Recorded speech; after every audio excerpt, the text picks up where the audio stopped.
আমাদেরকে অনেকে খোঁটা দিয়ে কথা বলেন যে আমরা সংস্কার চাই না। সংস্কারের শুরুটা আমাদের দিয়ে।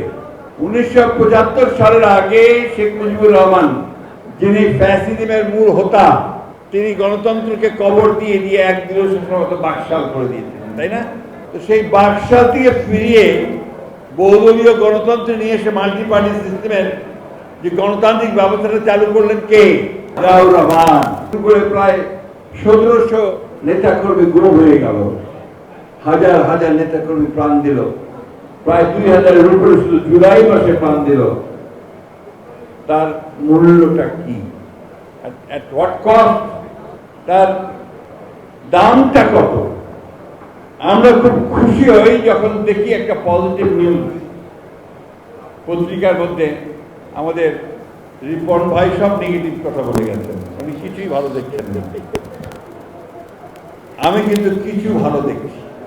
ভালোটা দেখছি এই জন্যে যে আজকে খবর কাগজে দেখলাম যে বোধহয় 12টা মৌলিক বিষয়ে পরিবর্তনের সবগুলো দল এক হয়েছে। This is a positive step. এবং আমি ধন্যবাদ জানাই ডক্টর আলী রিয়াজকে, তিনি অক্লান্ত পরিশ্রম করে তার টিমকে নিয়ে অন্তত ওই জায়গাটা আসার চেষ্টা করেছেন। আমাদেরকে অনেকে খোঁটা দিয়ে কথা বলেন যে আমরা সংস্কার চাই না। সংস্কারের চিন্তাটাই তো আমাদের। সংস্কারের শুরুটা আমাদের দিয়ে। 1975 সালের আগে শেখ মুজিবুর রহমান, যিনি ফ্যাসিজমের মূল হোতা, তিনি গণতন্ত্রকে কবর দিয়ে দিয়ে এক দিবসের মতো বাকশাল করে দিয়েছিলেন, তাই না? তো সেই বাকশাল থেকে ফিরিয়ে বহুদলীয় গণতন্ত্র নিয়ে এসে মাল্টি পার্টি সিস্টেমের যে গণতান্ত্রিক ব্যবস্থাটা চালু করলেন কে? কে বলেন? জিয়াউর রহমান, আমাদের দলের প্রতিষ্ঠা। তিনি মুক্ত করলেন সমস্ত অন্ধকারকে।